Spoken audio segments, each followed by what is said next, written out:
I swear the heroes of Shakespearean tragedies had an easier time of it than this poor film. It was supposed to be released in April 2018. It's been rewritten multiple times, reshot, re-edited. The people in suits tweaked it so that Disney's Marvel Studios had the option to retroactively include the film in the MCU, and good luck with that as these suits changed their mind. Disney later confirmed that this was an error and the film would not be part of the MCU. And did I mention that the director doesn't like horror films apart from classics such as The Exorcist, Rosemary's Baby and The Shining? Oh, and they only stopped the reshooting because the main cast aged out. Anything else? Well, having seen the poor wretched thing, you will never be able to unconvince me that the only reason it got anywhere near the silver screen was because Disney was legally required to give it a theatrical release. And with all that said, whatever shelf this film has been gathering dust on, you can put it back right away. It's not a bad film per se, it's just a film that in normal times would have come and gone in cinemas with barely a ripple being made, and of interest only to whoever wants to ensure that they have all the X-Men DVDs without ever actually planning to watch it. Or as I call it, the Moonraker principle. But back on Earth, and well, the New Mutants was supposed to be the first of a new trilogy, good luck with that by the way, and it feels like the first film in a trilogy, with the main characters established, a token threat and an overarching villain established.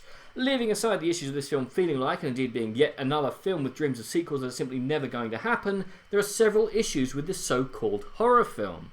But I think it's about time I said something positive about the New Mutants, and I like the cast. I mean, I'm not quite sure why Arya Stark was performing as though she was acting in Nicola Sturgeon in the early years, but everyone else does a really good job. Our lead, Danielle Danny Moonstar, portrayed by Blue Hunt, does a solid job as someone dealing with not only her mutant powers, but also the death of her family and tribe. The supporting cast is really good as well, but not exactly the most developed characters in cinematic history. I also like the setting, an actual former mental hospital, which seems genuinely creepy at times, from which our cast is unable to escape as they learn to master their powers in a safe environment whilst believing they are being trained to be X-Men. Unfortunately, and this is quite a big weakness for a horror film, it just isn't scary. At all. Which I would say is quite an issue. I mean, part of the problem is that this film was deliberately tweaked to be more of a young adult film than an out-and-out horror film. While some young adult films are indeed horrifying to watch, they aren't technically horror films, just very, very bad. But one thing that to me is the kiss of death to any horror film, as an old gripe of mine, but one that comes up time and time and time again. CGI monsters in a live action film are not scary in any way, shape or form. Did you get that at the back, or shall I repeat it again? I'm going to have to repeat it again for a different film, aren't I?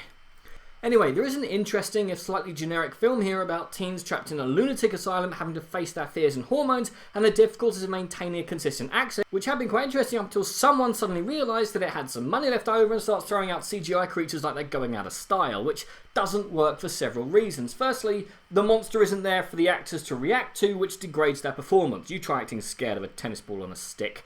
Then the viewer's eye twigs that the monster isn't there, which makes me less scared as I know that the monster isn't real and looks like something that should be in a normal X-Men film. For any further discussion, please watch The Thing and The Thing and tell me which monsters you felt most scared of. Look, with the amount of behind-the-scenes interference this poor film had to go through before Disney was forced to release it onto the silver screen as opposed to quietly releasing it onto Disney Plus where they could hide its disappointing box office, The New Mutants is fine.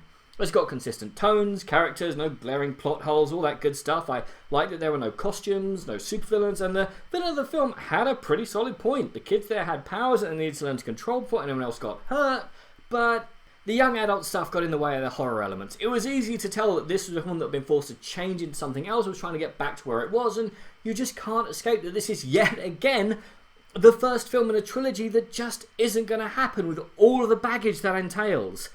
Is this a bad film? No. Is it a good film? No.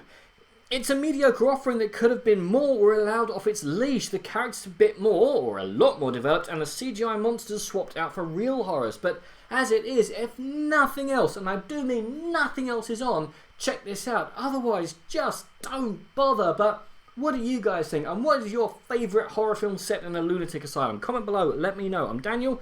Been a donkey. If you enjoyed this video, please like, share and subscribe.